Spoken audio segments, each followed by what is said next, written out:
naje mu mujyi wa Goma kwihera amaso ibyo twumvaga mu bitangazamakuru, ibyo twasomaga, tukabwira abatuye isi yose, tukabwira abanyarwanda, tukabwira abakongomani, tukabwira abarundi, tukabwira abagande, abanyakenya ndetse n'abatanzania.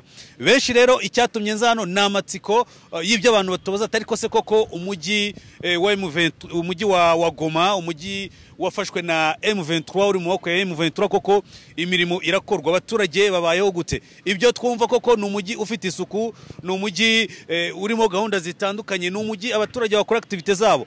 Twabasuye rero kugira ngo ariko ja winjiye akavura kaguye kandi bavuye mu muganda cyane umuganda bakoraga icyo bita salongo ni mu rurimi rukoreshwa ahangaha. Ni ibikorwa by'umuganda, turaza wenda kugenda tubereka amashusho bakoraga muri uyu mujyi. Rero urujya n'uruza ibintu bimeze neza cyane, ngira ngo inyubako ziri kuzamurwa, imihanda isuku ni yose, abakozi barakora kuri immigration aho twinjiriye, n'ubwo wenda tutabashije gufata amafoto yaho, ariko urujya n'uruza ni rwose, barakira abantu neza, abanyarwanda, abanyamahanga. Umujyi wakagujira akavuga ngo karibuni hapa kwetu. Ngira ngo murabona ahanga ngo welcome to Goma. Iki ni ikimenyetso cy'uko twebwe uyu munsi turi mu mujyi wa Goma. Tuje kubabwira rero ibihari. Murabona ko nijiye umujyi wa Goma, n'umujyi abantu benshi bibazaga ngo ariko se ubundi umuntu ashobora kwinjiramo koko umutekano bigenda gute? Pfa kuba ufite passport yawe cyangwa se ufite laissez-passer yawe. Ahamagaze rero ngira ngo mwarebonye na mbere yuko nkuzamo najyaga nkunda kutemberamo mu myaka yashize.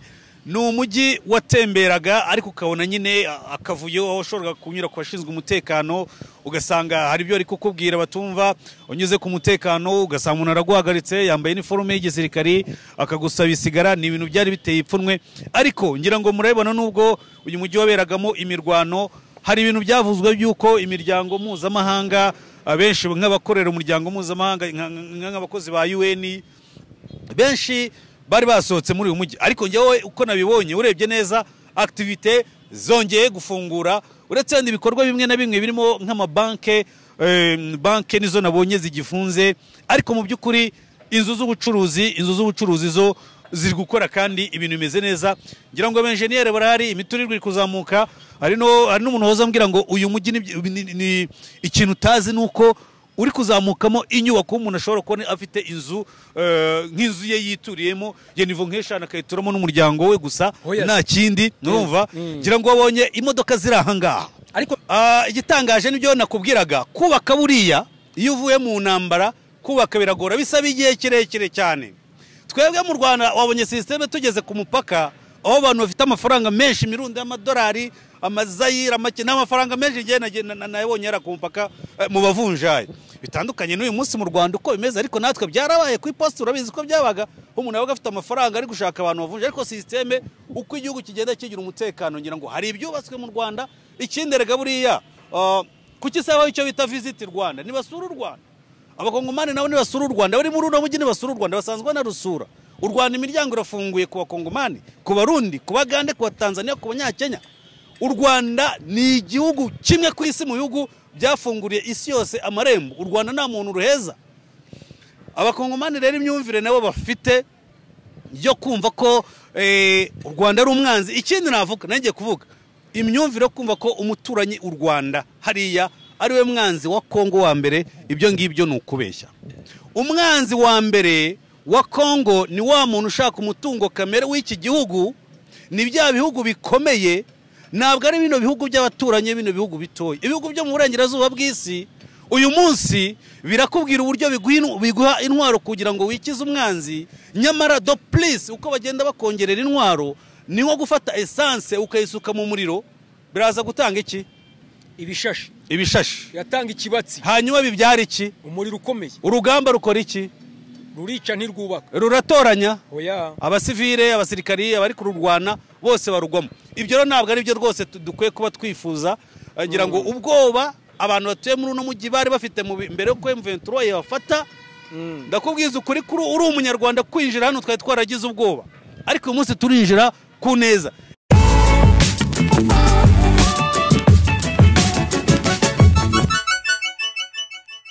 Alright, ni Iris TV team, ni Big Team, ni Blaze, ni Jacques.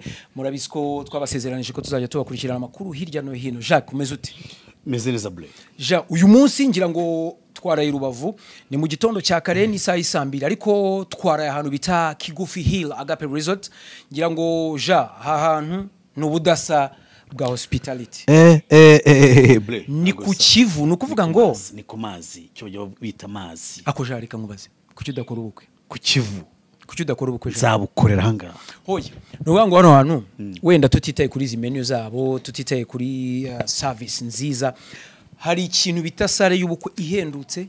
Hari rooms, hari cyumba urabona hamwe waraye cyangwa se wonaraye ni single rooms. Hari cyumba bita ngo family room, wongere uko hari abantu bazi kwakira abantu neza. By'umwihariko abakobwa nabonye hano. Bakira abantu neza. Kibaza abakobwa urabareba ariko ntago kora ubukwe. Projet hari. Sare ni hari se namaze kwibona. Ntangurira babasore mujya gukora ubukwe za Zanzibar ngurumva aha hantu ni Rubavu, nukuvuga ngo ukirenga Brasserie urakomeza umuhanda wose ubona handitse Kigufi Hill Agape Resort, nukuvuga ngo nukuvuga ngo rwose ni kambere niho hantu nabakangurira, ni heza cyane mwishakisha handi ubureze naho kuba wasohokera hano nabwo wibeshye, nta gihombo kirimo, ni hafi gato ni ibirometero bikeya uvuye mu Rubavu. Ngira ngo hari taruye, hari umutuzo, ni hafi yaho bari gucukura gaze mu kiyaga cya Kivu. Ariko noneho wiyongera ko wasengeye, wongera unshimire, wongera ko wasengeye, wemereye sare y'ubukwe. Urakoze cyane bre. Ntago kigume, sorry nako ntago kibaye ingaragu, ntago nagumirwa nageze hangaha. Ngira ngo rero hari ibintu byose tugiye kwerekeza mu makuru atandukanye. Mu kanya gatoya tugiye kujya Igoma, ufite byinshi uri butuganirize. Turabanza he tugeze Igoma? Igoma uriya mujyi ni umujyi nateguye ko ngomba kubanza kugera kuri cya cyapa hamwe handitse ngo welcome to Goma. Welcome to Goma, bienvenue à Goma. Bank welcome in Goma. Mbese ni muri rond-point rwagati. Bank ngo bank centrale de Goma. Ndaza kuba ntangirira hariya neza, ntangira muri uriya mujyi ngaragaza ubwiza buhari, ngaragaza ibikorwa M23 imaze kubihashyira, ngaragaza umutekano, ngaragaza isuku ihari, ngaragaza Goma itandukanye niyo abantu bari bazi imbere yuko umutwe wa M23 ihafata. Reka rero tubarakiye gukurikira Iris TV ariko by'umwihariko tugana Kigufi Hill ni Agape Resorts, na ahantu heza cyane ugomba gusohokana n'umuryango wawe ndetse n'ibindi byinshi cyane nakubwira. Ibyo twanavuga ni byinshi cyane, ariko nanone dushobora no kuba telefone zabo. Ni 0788 222 biroroshye. Ni nimero shaka gutanga ya kabiri, ariko ubuze kuri ngiyi ushobora no kongera kuhamagara kuri 07 8 000 ngo ni 5 0 660. Reka rero tujye mu kiganiro nyirizina kimbitse duhurire mu mujyi wa Goma. Uri kumwe na Jacques arabatuganiriza byinshi cyane, atubwira iterambere ry'umujyi se bimeze gute, bihagaze gute. Iracyari Iris TV, reka tubonane mu kanya gatoya.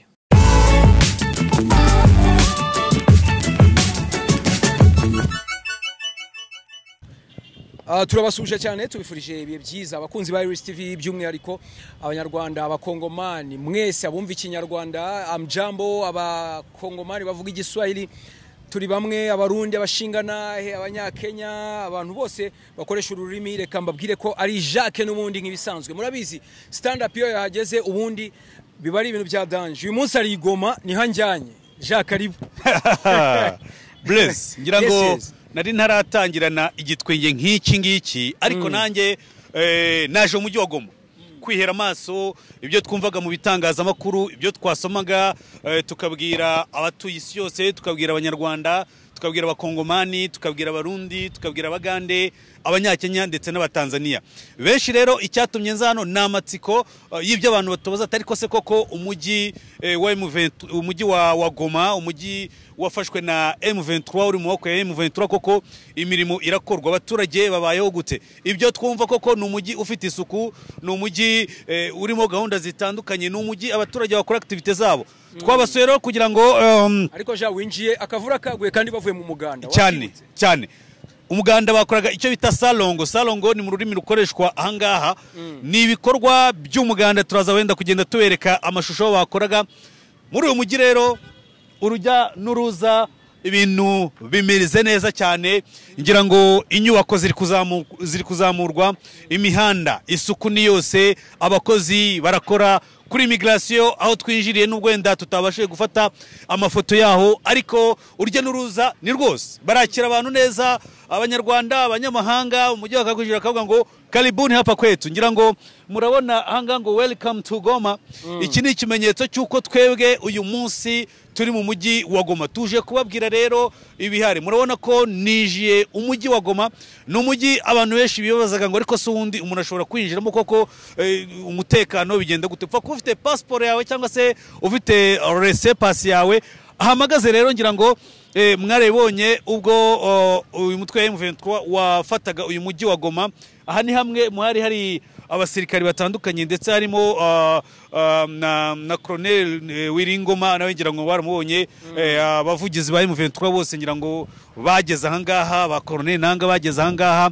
Abantu rero bakibaza ngo ibyo twumva koko harimo loyalty, ibyo twumva koko hari amahoro, ibyo twumva koko ni umujyi umuntu ashobora kugenda yisanzuye nta kibazo afite. Mu by'ukuri ngira ngo ninjire ku mupaka munini, ndetse ikikwereka ko inzira ari nyabagendwa. Banambwiye ko ninza gusohoka nza gukoresha umupaka mutoya, umupaka wa Petite Barriere. Ni umupaka nawo unyuraho abantu benshi, abakongomani hano bari gutembera nta kibazo, abanyarwanda bari gutembera nta bibazo. PDG rero ni ukuvuga ngo kuba atazi umujyi wa Goma, ni muri rompowe, neza niho magaze. Ngira ngo murabona amadarapo ya Republika Demokarasi ya Congo, murabona Banque Centrale du Congo.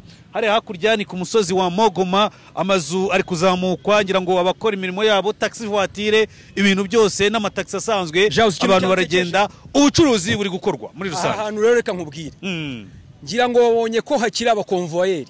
Yego, systematically abakonvoyeri tubaheruka i Kigali mbere ya 2005. Ngira ngo byahise birangira, ntago 2005 hageze. Yego, nyeka kubwo guhera 2000 ahubwo 3-2 abakonvoyeri bari batangiye kuva mu muhanda cyane. Ariko ni umujyi ugaragaramo amahiyas ameze nka kera. Yego, amalaptors, urumva ko ariho n'amashusho rwose y'abahanzi bakunda, abastari. Mbese ugeze muri uyu mujyi ucyambuka umupaka, ni ikimenyetso cy'uko winjiye mu kindi gihugu, kuko uko tubizi mu Rwanda ikintu kijyanye n'abakonvoyeri ngira ngo cyaracitse. Ni amakarita akora, hakora icyo bita amakarita, ariko nanone biterwa n'ikoranabuhanga. Ibyo byose nanone tukanashimira ubuyobozi bwiza bw'u Rwanda bugenda bufasha abanyarwanda kuva ku ntambwe imwe bagera ku yindi. Ni nabyo kandi n'ubundi urebeye discipline iri kugaragara muri uyu mujyi, urebye uburyo activite zose ziri gukorwa neza, urebye uburyo abakongomani bari kwitabira icyo bita salongo. Salongo ni umuganda, ni ikikwereka ko iyi Kongo cyangwa se iyi Goma, uburasirazuba bwa Kongo rwose wiwowe buri mu maboko ya M23. Ni ukuvuga ngo hari impinduka zizabaho, nkurikije ngewe uko ndi kwibona. Ntabwo akantu nakwibariza, wenda uri umwe mu basesenguzi nemera, ariko isuku usanze mu mujyi wa Goma muri rompoint niyo uheruka kera, wabigereranya ute? Watangaza iki aka kanya? Blaze, biratandukanye cyane, kuko uyu mujyi na mbere yuko nkuzamo najyaga nkunda kutemberamo mu myaka yashize. Ni umujyi watemberaga ariko ukabona nyine akavuyo, aho ushobora kunyura ku bashinzwe umutekano ugasanga hari ibyo ari kukubwira batumva. Unyuze ku mutekano ugasanga umuntu araguhagaritse yambaye iniforume y'igisirikari akagusaba isigara. Ni ibintu byari biteye ipfunwe, ariko ngira ngo murabibona nubwo uyu mujyi waberagamo imirwano, hari ibintu byavuzwe by'uko imiryango mpuzamahanga, abenshi nk'abakorera umuryango mpuzamahanga nk'abakozi ba UN benshi bari basohotse muri uyu mujyi. Ariko njyewe uko nabibonye, urebye neza activite zongeye gufungura, uretse ibikorwa bimwe na bimwe birimo nk'amabanke, banke nizo nabonye zigifunze, ariko mu by'ukuri inzu z'ubucuruzi zo ziri gukora kandi ibintu bimeze neza. Ngira ngo abenjeniyeri barahari, imiturirwa iri kuzamuka. Hari n'umuntu woza ambwira ngo uyu mujyi ni ikintu utazi nuko uri kuzamukamo inyubako umuntu ashobora kubona afite inzu nk'inzu ye yituriyemo ya nivo nk'eshanu akayituramo n'umuryango we gusa nta kindi urumva ngira ngo wabonye imodoka ziri aha ngaha ariko ja ni ikintu kidasanzwe. ikindi kintu nabonye kidasanzwe Goma nyiherukamo ngira ngo inyubako nshya nyinshi zitarazamuka, ariko uyu munsi ntangajwe nuko mu gihe kitari mu mezi abiri M23 iri hano, ibikorwa by'ubwubatsi byatangiye. Uravuze ngo abe engineer, uri kubona gute inyubako iri inyuma yawe? Inyuma yanjye hari inyubako y'igitangaza. Iyi nyubako sinakubwira ngo yitwa ngo iki kuko iracyari kubakwa, ndetse n'imbere yanjye irahari ntabwo zari zahabwa amazina. Twahoze tureba nk'iriya nzu bigaragara ko ari inzu ya kera wenda ifite amateka ibitse, ndabona ngo poste financière, nkabona icyo bita Africell ibyo byose ushobora gusanga iriya ni posta, urumva iposta nyine ya Africell poste financière. Hari hepfo twabonye ibitaro hopital iyo bita hopital tertiel ya Health Africa, urumva twabonye umujyi ukeye, amazu hano hirya, ibintu rwose ibintu bimeze neza. Ja wabonye gute urujya n'uruza rw'abaturage? Ese washishikariza umuntu gusura umujyi wa Goma? Cyane urumva twaturutse ahantu kure, twaturutse mu Rwanda, twebwe mu Rwanda iwacu twakoze icyo bita visit Rwanda. Ngira ngo ni byiza kuko amahanga arasura u Rwanda ku bwinshi. Nkurikije ibyo ndi kubona ahanga mu gihe umutekano uri muri uyu mujyi wa Goma, urujya n'uruza ndi kubona abana batangiye kwiga, zira n'imodoka z'abana ziri kuva ku mashuri, izi ni imodoka z'imiryango itandukanye ziri kugaragara muri uyu mujyi. Ni ikikwereka ko abaturage ba Goma baratekanye. Kandi nigeze kuganira n'umuturage umwe, hari umuturage umwe twigeze kuganira arambwira ngo kuva M23 yafata uyu mujyi abaturage bari guseka, nta muntu uri gukorerwa ihohoterwa. Urumva ni ikikwereka rero ko ibyo amahanga yakomeje kuvuga ko uyu mujyi ari umujyi uwoshywe, mu by'ukuri ntabwo ari umujyi uwoshywe.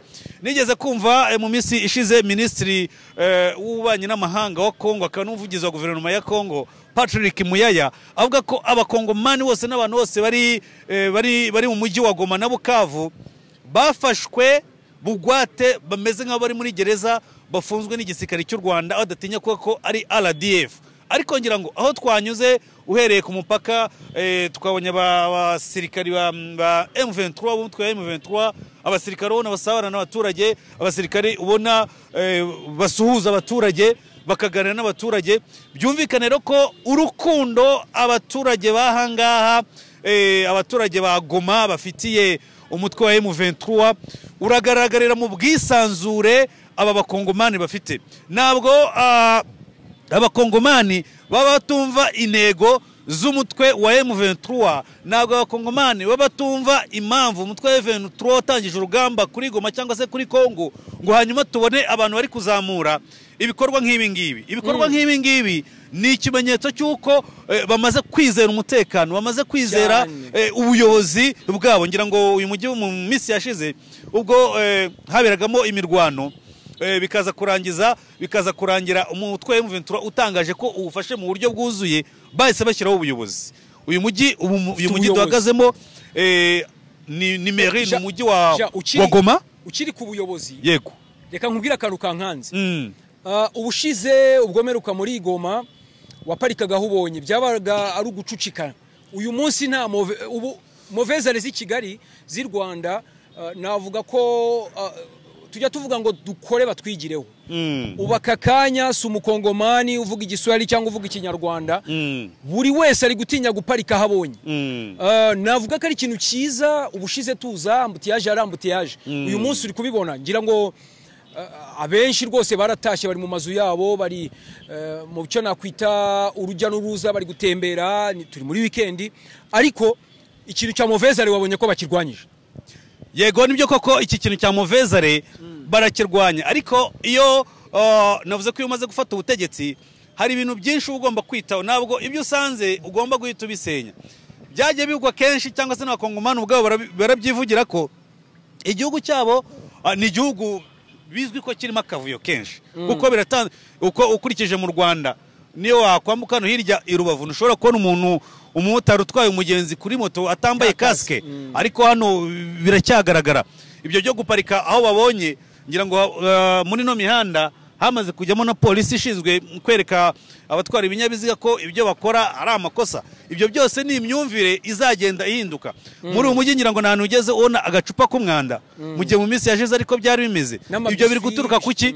Ni ku butumwa, ni ku nyigisho babaha, ni bya bindi bababwira ngo Goma ni umujyi mwiza cyane, ndetse uyingayinga Kigali, urumva ni umujyi ushobora kugira isuku nk'iyo twumva mu Rwanda. U Rwanda ni igihugu amahanga yose yatangariye kubera isuku n'umutekano hari. Kuki hano bitaba? Kuki abakongomani bo batabaho batuje? Kuki abakongomani batabaho banezerewe? Ese ninde muntu wishimiye kuba mu mwanda? Ntawe.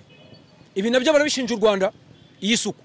Ibyo byose impamvu nta yindi.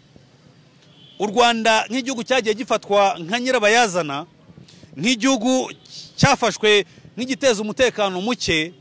Bakubwira ko abo ni bamwe mu bayobozi ba Kongo, ariko ba Repubulika ya Demokarasi ya Kongo, abari bayoboye Kongo, bakubwira ko ibi byabaga byose kuba batarabashaga gukora iyo miganda, kuba batarabashaga gukora ibiki, ari uko batari bizeye umutekano. Bakavuga ko bari bahangayikishijwe no kuba igihugu cyabo kirimo RDF. Ariko mu by'ukuri nongeye kubigarukaho, uyu mujyi wose ukoze kuri discipline ya RDF, uko RDF igenda, uyu mujyi nta muntu wo muri RDF ushobora kugusangamo.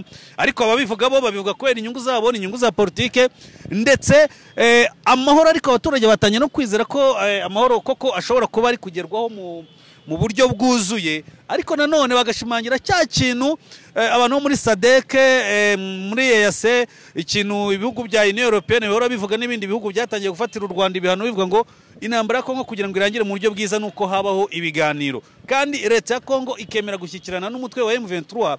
Ni nacyo umutwe wa M23 ugaragaza buri gihe mu bintu utangaza, uvuga ko ni umutwe uharanira amahoro, ni umutwe urengera abakongomani bakorerwa ibikorwa by'ihohoterwa, ni umutwe urengera abakongomani bavuga ururimi rw'ikinyarwanda. Ibyo byose rero nizo ntego zabo, nicyo kintu bashize imbere. Baravuga ati twebwe, baranabikubwira ati twebwe ntabwo twaje gushaka ubutegetsi, ntabwo twaje gushaka iki, icyo dushaka ni amahoro, icyo dushaka ni umutekano. Kandi umukongomani akabaho atuje, umukongomani akabaho nta kibazo afite, umukongomani akisanzura, akarya icyo ashaka, akagendera igihe ashakiye, akaba mu nzu nziza. Hari umuntu watubwiye ngo imisoro hano byari ikibazo, washoboraga kuzana nk'imari yawe y'amadolari nk'ibihumbi nka 3 bagahita bakwishyuza nk'amadolari nk'inote y'igihumbi. Kwibaza ngo ibyo bintu bimeze gute? Ariko uyu munsi baratuje, baravuga ngo business zabo bari kuzikora neza kandi nta kibazo bari guhura nabyo. Jacques, akantu k'imisoro uvuze, baravuga ngo ugomba mbivugira iwacu cyane cyane by'umwihariko, ngo nta misoro buriya ngo nta terambere ry'igihugu. Ubifata ute? Nibyo koko business nta misoro cyangwa nibyo koko wenda u Rwanda navuga ko rutandukanye cyane na Repubulika ya Demokarasi ya Kongo. Icyambere u Rwanda imbaraga tujya, hari slogan abanyarwanda bavuga ngo u Rwanda imbaraga z'igihugu kandi zubaka. Abanyarwanda imbaraga z'igihugu kandi kugira ngo u Rwanda rutere imbere nuko abanyarwanda ubwabo bagomba kubigiramo uruhare. Abakongomani kugira ngo batere imbere nuko abakongomani bagomba kuzabigiramo uruhare. Nta gihugu gishobora kubaho buriya na kimwe ku isi na Leta Zunze Ubumwe za Amerika, Ubufaransa, za Canada. Ngira ngo maze iminsi wumva intambara iri hagati ya Trump na Minisitiri w'Intebe wa Canada Justin Trudeau, igihugu cya Mexique. Ngira ngo warabyumvishije leta y'Ubushinwa, aho Leta Zunze Ubumwe za Amerika zifata ingamba zo kongera umusoro. Impamvu rero, Amerika ni igihugu cy'igihanganye, ni igihugu gitanga inkunga mu bihugu bitandukanye hirya no hino ku isi. Kuki se bo bacyaka umusoro? Reka tugaruke wenda kuri Repubulika Iharanira Demokarasi ya Kongo. Cyo ni igihugu kihagije, ni igihugu kimeze neza, ni igihugu gifite amabuye y'agaciro. Ariko ibyo ngibyo, nyuma y'ibyo byose, ntabwo bivuga ko abaturage badakwiye kuba bakora ibyubaka igihugu, bagakora ibyiza. Urumva, ukubaka nk'iyi nzu, kuko ni igihugu kizakenera guhemba abarimu, kizakenera guhemba abaganga, kizakenera guhemba igisirikare kugira ngo bagire umutekano. Ibyo byose rero n'ubundi uko byagenda kose umusoro ugomba kubaho, uretse no muri Afurika gusa, ku mugabane, ku isi yose. Burya ibihugu byose bibeshwa nuko biba byagize icyo bitanga. Umusoro ni ikintu kije kiza kije kunganira abaturage, kije kubaka ibikorwa remezo n'ibindi byose bishobora kugirira igihugu akamaro muri rusange. Nahoze mu kanya ndeba icyo bita Banque Centrale du Congo cyangwa se Direction Provinciale de Goma. Jacques, wabonye gute? Wabonye ko ahantu hose hari umutekano, ariko by'umwihariko ku cy'amabanki cyangwa se abashaka inguzanyo, urabivugaho iki muri uyu mujyi? Wabibonye gute? Ese abaturage hari icyo bakuganirije?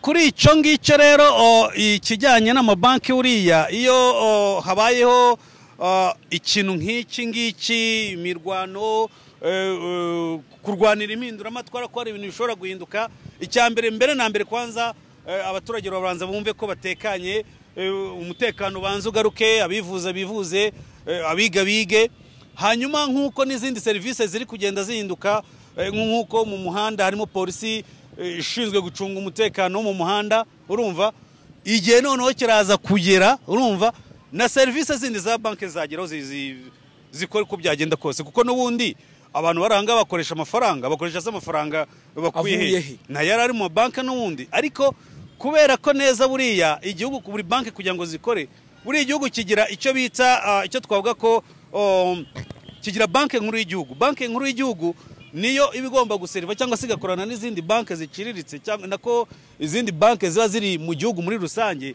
Ariko twibuke neza ko uyu mujyi wa Goma ntabwo ari wo mujyi urimo banki nkuru y'igihugu. Banki nkuru y'igihugu iri Kinshasa, ntabwo iri Goma. Kinshasa iracyari mu maboko nyine y'ubutegetsi bwa Antoine Felix Tshisekedi, bitandukanye n'ibice M23 yamaze gufata nka Goma na Bukavu.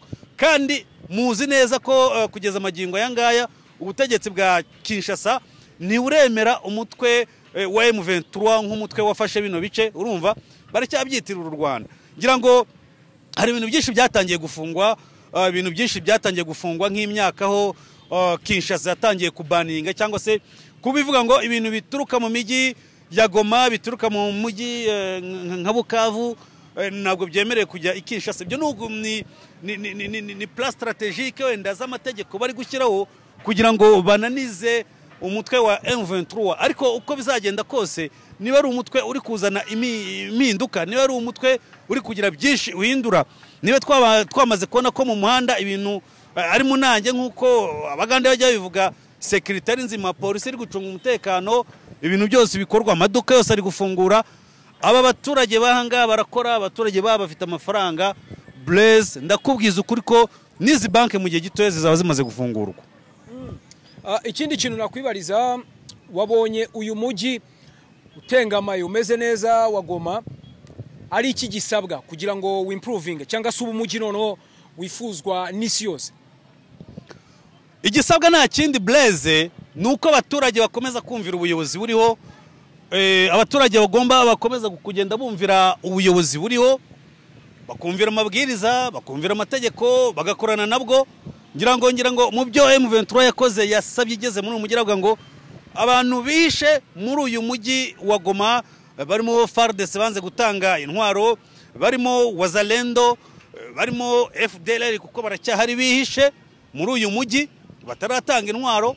Abo bose ni ikibazo ku mutekano w'iki gihugu. Ariko uko abaturage bagenda bumva, ngira ngo natwe nko mu Rwanda, ubwo u Rwanda FPR inkotanyi zabozaga igihugu, ntabwo byari byo byasabye processus z'igihe kirekire, ibitero shuma ntabwo byaburaga.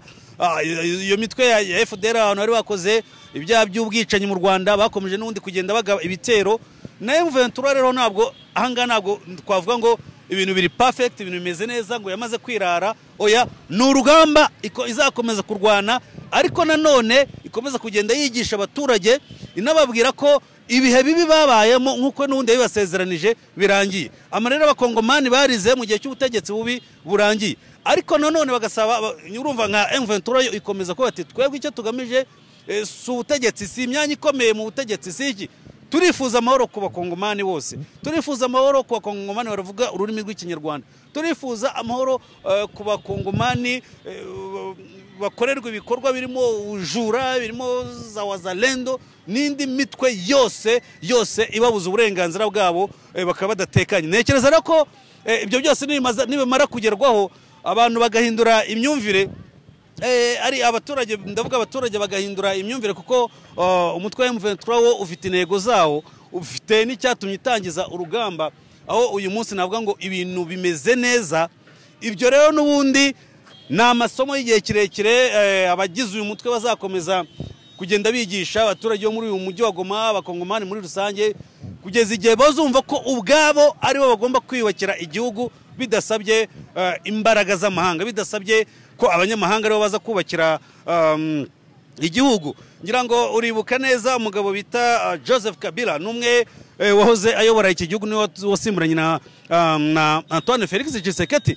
Ejo bundi niwe wivugiye ngo mu gihe cyose Repubulika ya Demokarasi ya Kongo ikirimo imitwe y'iterabwoba ihungabanya umutekano, imitwe isaga 100, kugira ngo amahoro arambe bizagorana cyane. Ariko anagaruka ku kindi kintu, aravuga ngo, urumva, aravuga ngo abaturage ba Kongo nibo bonyine bagomba kugira uruhare mu bibakorerwa, ntabwo ari abanyamahanga. Uribuka ko yanasabiye bimwe mu bihugu bifite abasirikare ahangaha cyangwa se byaje gufata leta ya Kongo, turavuga nka MONUSCO, turavuga Barundi, turavuga Wazalendo, turavuga n'ibindi byose, abaturutse za South Africa, ko abo ngabo bose bagakwiye kuba basubira mu bihugu byabo, hanyuma abakongomani bo bakiyubakira igihugu cyabo. Jacques, hari ikintu wari uvuze cyuko ubu ni Goma iri kwiyubaka, ariko mfite ikibazo kimeze gutya. Ese wowe nk'uko uri kubona Goma ni umujyi uri gukorwamo business, amamodoka aragenda, n'urujya n'uruza rw'abaturage, inyuma yawe hari abantu bari gusenga bapfukamye bafite Bibiliya, ndetse ngira ngo babibonye inyuma yawe. Ariko by'umwihariko urabona byagenda gute, cyase inshingano cyangwa se ingamba M23 yafata kugira ngo abafite ibikoresho by'intambara, ibyo mvuga magrenade, mvuga imbunda, mvuga ibyo byose, hakorwa iki kugira ngo babigarure cyase babitange? Nakubwiye ko ari urugamba rukomeye, kuko ntabwo urugamba ritarurangira, ntabwo uyu munota cyangwa se umunsi bavuga ngo urugamba rwararangiye mu buryo bwuzuye, kuko haracyari abo ngabo kandi bagamije guhungabanya umutekano. Ariko nanone ibyo byose bizagirwamo n'iki? Bizagirwamo uruhare n'abaturage. Abaturage bazagaragaza umwanzi w'abakongomani ninde, umuwazalendo ninde, umu-FDLR ninde. Ibyo nabikubwiye ubwo jenoside yahagarikagwa mu Rwanda, benshi bumvaga ko igihugu nk'u Rwanda kitazigera gitekana.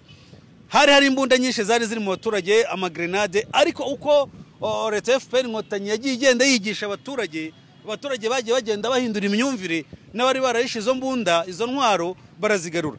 Ngira ngo nahanga rero ibyo ngibyo byarabaye. Mu by'ukuri hari abaturage bari bafite imbunda, bari barahawe imbunda, hari ba Wazalendo bahisemo kuba ati twebwe tuvuye muri Wazalendo mu bikorwa by'urugomo. Imbunda ngira ngo M23 yarazerekanye izo yagiye ifata, cyangwa se nabagiye bafata imbunda bakoreshaga ku rugamba bazizanira umutwe wa M23. Nekereza rero ko umukongomani ushaka amahoro namara guhindura imyumvire, umukongomani ashaka amahoro niyumva politike y'umutwe wa M23 na gahunda bafitiye nziza, akemera guhindura ibitekerezo, akareka ingengabitekerezo z'urwangano, nekeza ko icyo gisubizo azaba ari umuti w'icyo gisubizo mbajije.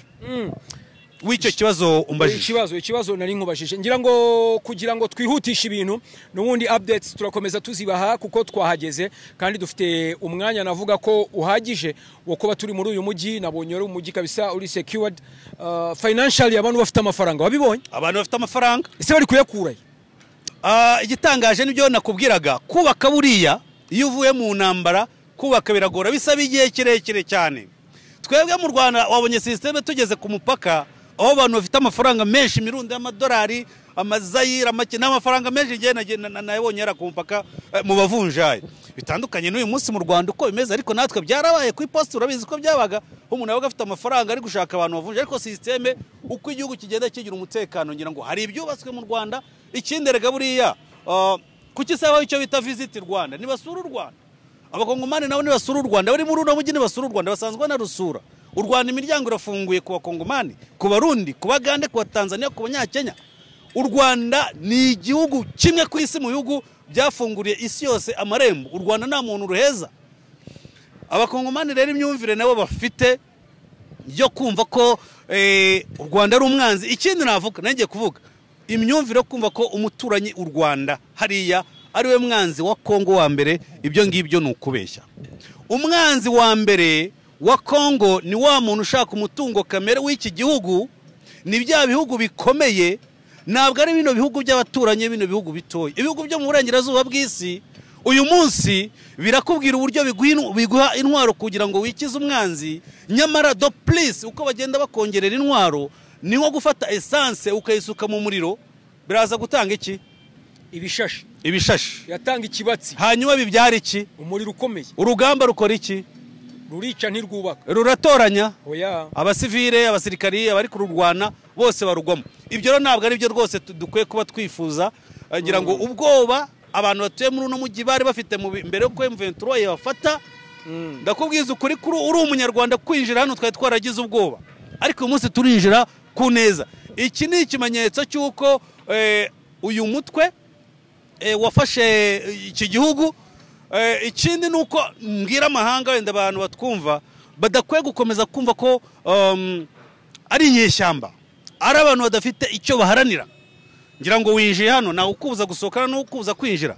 Ese ubwo iyo umuntu nka minisitiri w'ububanyi n'amahanga, umuvugizi wa guverinoma ahimba ikinyoma akavuga ngo abantu bari muri Goma bameze nk'abari muri gereza, ibyo bintu ni ukuri? Uyu munsi wenda bashobora kuba bari kureba Iris TV, bashobora kwibonera ukuri. Ni gute umuntu yaba afunzwe akaba ari kuzamura inyubako nk'izi ngizi? Ni gute abantu baba bafunzwe, abanyeshuri bakaba bari kujya ku mashuri? Uyu munsi ni kwa gatandatu. Uyu munsi ngira ngo Goma irimo essence, ababireba barabibona. Goma yahoze nta muriro ifite, Goma nta mazi. Uyu munsi yego, ndagira ngo utange ubutumwa dusoza ku bihugu bimwe byitiranya ku Rwanda ari rwo rwijanditse mu kindi gihugu cyangwa se ari rwo ruri muri Kongo. Ndagira ngo abariho usoreza urabahubuye butumwa, ndetse by'umwihariko ushishikarize n'urubyiruko rw'abanyarwanda kugira ngo bagire icyo bavuga, abakoresha social medias. Urakoze cyane Mr. Blaise. Ngira ngo icyo navuga cyangwa se ubutumwa natanga uyu munsi dusoza kino kiganiro nuko ndi muri Republika ya Demokarasi ya Kongo, ndi mu mujyi wa Goma, ndi kuri Lompowe nini, Lompowe yitwa BDGR. Ni Lompowe yahangani ni Goma, ni Lompowe ubona ko ikeye. Mu Rwanda twubatse ibyo twita Visit Rwanda, tujya tubona Visit Qatar, tujya tubona Visit kingira ngo ubuyobozi buyoboye hangaha hari ibyo ushobora kuzigira ku Rwanda, nkuko twasanze ibikorwa by'umuganda byitwa Salongo, igikorwa cy'umuganda cyitwa Salongo bashyize ku munsi wa gatandatu. Abaturage batangiye kumva akamaro k'isuku ko bari mu mujyi mwiza. Abakoresha rero social media nabo nkuko twebwe nka Iris TV twateye intambwe tukaza muri uyu mujyi wa Goma mu rwego rwo kwerekana ko ibintu tujya tuvuga ni ukuri. Ese Goma ni ahantu uyu munsi umuntu ashobora kugenda akumva tuje? Ese Goma ni ahantu umuntu ashobora kugenda nahungabanyirizwe umutekano we? Njyewe nababwiye ngo kwinjira, ninjiye ku mupaka w'u Rwanda na Republika ya Demokarasi ya Kongo, mfite passport yanjye. Ngira ngo mfite iyi passport yanjye banereramo kashe, nta kindi kintu nigeze mbazwa uretse kwinjira muri Republika ya Demokarasi ya Kongo. Ariko Jean nawe ntukajye wiyemera uzko arimo gakashe kamwe, izindi ziri inyuma no ku rupapuro rundi rubanza. Ariko nta kibazo, ni intangiriro byo. Ariko Kongo vraiment ni amahoro. Kongo abaturage barasabana, ahubwo nkawe ujya ukora ibiganiro biri showbiz. Nekereza ko uyu mu minsi iri imbere uyu ari umujyi ushobora kuzaberamo ibitaramo. Numvishe na za groupe zajyaga ziririmbira mu bihe byashize nka za Makoma ngo zongeye kugaruka, afite igitaramo mu Bufaransa. Abakongomani bari mu Bufaransa babona bakunda, urabazana bareba ndabararitse. Ibyo byose rero mbabwire ngo Goma, Kongo, ibintu ni amahoro, umutekano umeze neza. Abakoresha social media ni mwinjire, mutazavuga ibihuha ejo mukabazwa ibyo mwakoze, cyane cyane ko na leta y'u Rwanda ihora idushishikariza ibyiza. Ngira ngo Minisitiri w'Ububanyi n'Amahanga kandi umuvugizi wa guverinoma Olivier Nduhungire ni werutse kuvuga ngo Banyarwanda mwe mukoresha social media, mwe mukoresha itangazamakuru ritandukanye, mukwiye kwirinda ibihuha kuri Republika ya Demokarasi ya Kongo. Bo nibe batuvuga nabi ntabwo dukwiye kuba tumera nkabo. Ubwo ni ubutumwa bwiza, niyo mpamvu mbabwira ngo umuntu akwiye kumenya mu by'ukuri we nibagira ngaha bazibonera ukuri kose kwibera muri uyu mujyi wa Goma. Jacques ndagushimiye cyane. Ubwo ngira ngo Visit Goma irakomeje, tujye kusura ahandi hantu nk'abiri cyangwa hatatu biraterwa. Nangiye mbatangirije urugamba ubwo ngubwo, nimbe mbabwiye ngo Visit Rwanda cyangwa se Visit Goma. Umunsi yatangiye muzavuge ko ari ngewe babwiye ati Bakongole nawapenda sana. Nakoze cyane na Iris TV, tubashimire mwese rero twari turi kumwe ni ikiganiro ca mbere turi Goma. Ubwo turaza kuba n'ibindi byinshi tugenda tubereka uburyo umutekano umeze ndetse urujya n'uruza rw'abanyarwanda bakongomana abanyamahanga. Ndagira mbabwira ngo n'abazungu benshi hari ibintu twabonye bidasanzwe igoma. Ubwo rero reka nshimire Jacques ku kiganiro cyiza. Jacques urakoze cyane. Urakoze cyane Blaise.